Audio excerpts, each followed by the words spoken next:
Hello friends, in this video we'll be speaking something on project finance, and we'll try to see the different aspects which are supposed to be there directly or indirectly related to project finance.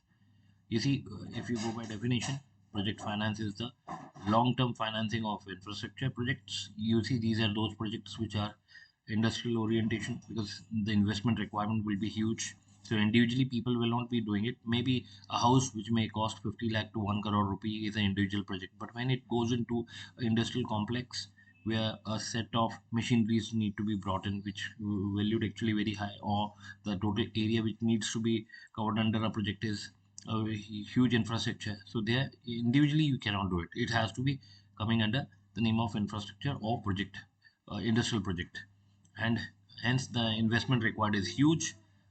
With you see, whenever we invest in business, our expectation is like projected cash flows should be high as compared to current investments. So the same rationale goes in project financing too. So if there is an opportunity, it should be encashed, and then most of the time in every project there must be someone called as sponsor. Okay, so you see in this we will try to see the couple of types of projects that we have. Some of the projects they are called as greenfield projects, some of the projects are called as brownfield project. You see, greenfield means the projects which are initiating for the first time. They don't have any previous background, you don't have it in existence. But brownfield projects are those projects which are already there in existence, and you see you would like to have an extension. Like, let's say you're already having a production unit which is doing production for 1000 units. Now you would like to increase it to 3000 or 5000. So any the same project needs to be extended further. So any extension of existing project is coming under brownfield project.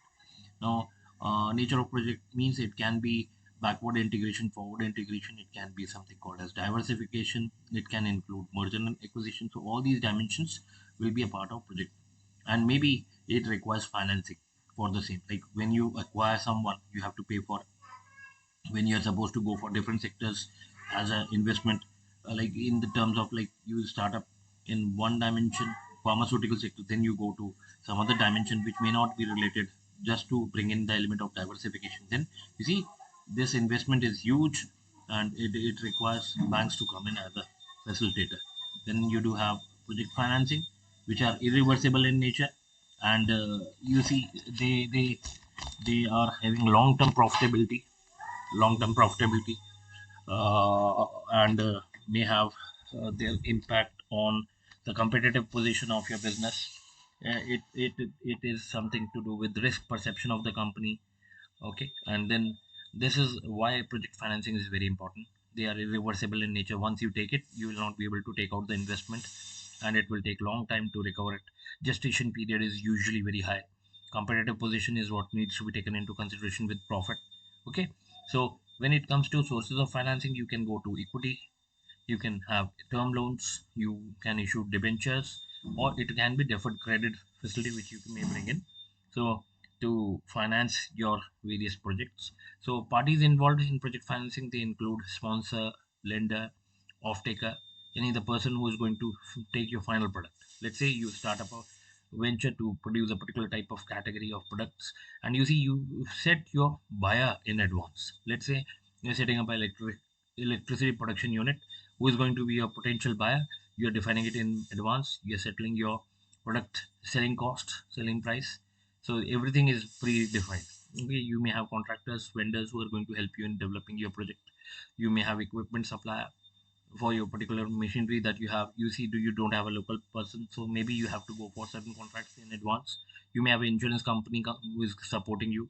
You may have a team of financial experts, technical advisors, legal counselors, and various experts who are well versed with your laws at place. Okay, so initially it has to be a discussion of a sponsor with a chartered accountant. So these chartered accountants, they are known for their financial expertise, so they'll help the sponsor to take a wise call whether these projects are viable or not. So viability testing is done through this. Prerequisites of engagement means the site where it has to be come up, it should be visited by the experts. Past experience of the industry should be known, like whether these players who are going to start up a venture, they do have any experience or not. So make inquiries about the company product, and then study the financials of the client thoroughly. So once you do this process of project financing, you see Look at this picture. What it is saying. Just think on it. Planning for a minute.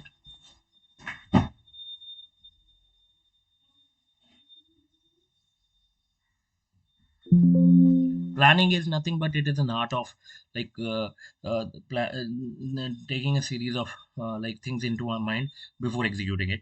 So analysis has to be include economical, commercial, technical, ecological, and marketing analysis. Every analysis needs to be taken into consideration in order to look into the viability of a project. Then finally you select one project out of many because you don't have resources to undertake all the projects. So looking into your payback offer of your project, which includes some of the techniques like net present value, internal rate of return, payback period method, and sensitivity analysis. You finalize some projects. Once you finalize your project, you have to prepare a detailed project report, which needs to be given to a bank so as to evaluate, and then they will be willing to invest in your project. So, some of the key ratios which are important in project financing, they include leverage ratio. Leverage is something into debt equity ratio. Then you have liquidity ratios. Loan to value ratio means what amount of loan, total amount of asset would be required in the form of loan. So your contribution will be looked at. Debt service coverage ratio is important because will tell banks how you are going to service your debt. What is your repayment capacity? What is your cash flows position? Then price to earning ratio is again an important ratio to look at, and followed by various profitability ratios like net profit, cash profit. Now the various steps in debt financing is like, first of all you have to identify your project, and according to your requirement of your project you have to identify some of the banks who are willing to come into the same project. Prepare the file as per the requirement of the bank. Checklist means the documents which are required for bank should be prepared well in advance, which includes your address proof, identity proof, annual returns that you have filed, being a promoter of this particular thing. Once you do it, your documentation, bank will be able to do process your application. Now the debt raising structure, the process will require banks consent. So they do have their own risk evaluation model. So rating will be done of the project according to their various parameters. This rating scale is usually there with banks, and it helps them to evaluate the project, and on the merit, on the basis of the merit of the project they use to give loans. Sanctioning will be done. Sanction letter will be issued to the concerned party. The process is like you have to look for various things like project engineering and designs which are of specific interest, approvals and permissions sought from government or various other agencies involved, negotiation and contracting with various vendors, suppliers, and buyers in future.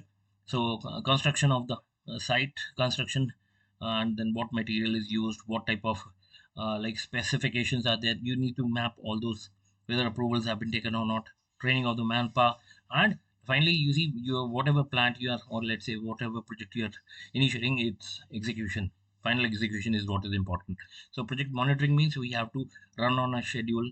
There is a timeline which needs to be mapped regularly at regular interval. Else you see project cost may be escalated, which may lead to NP.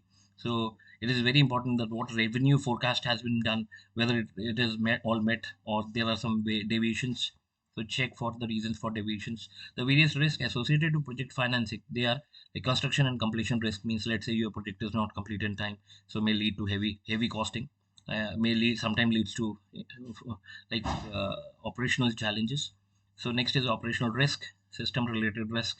Then you have market risk, risk due to changes in law, political and regulatory instability will also bring in a risk. Environmental factor, if your company is producing something which has some concerns related to the environment, maybe you see there you may have certain trouble due to environmental laws. Foreign exchange means if it is some sort of import or export or some sort of foreign exchange involved, so valuation of foreign exchange may again be a trouble for you. Okay, so global or overseas operations, sometimes it acts as a boon, but sometimes it acts as a bane too. So need to look into that dimension. Interest rate, interest rate is like again fluctuation in an interest rate may bring in a problem for your organization. Finally it is finance rating. You see every project has to be like every project which is actually raised or which is actually financed by a debt instrument, such instruments need to be rated.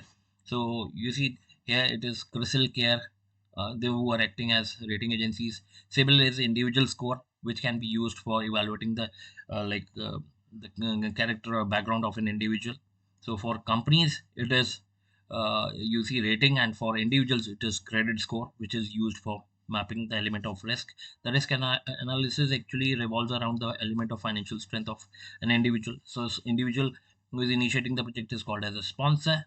The size and the scale of the operation is actually very relevant. So in past, whatever projects you have done undergone is going to be taken into consideration. Economic viability means what type of profit expectation is there. That is also very important. And project implementation risk, yani when you are actually grounded and then you are trying to implement your plans into action, maybe local resistance or some sort of problems may come up in last minute, labor scarcity or maybe covid like type of situation, so you have to take care for it. And finally, post commissioning risk. So these are some of the risks which are involved with this. Thank you for the day, and this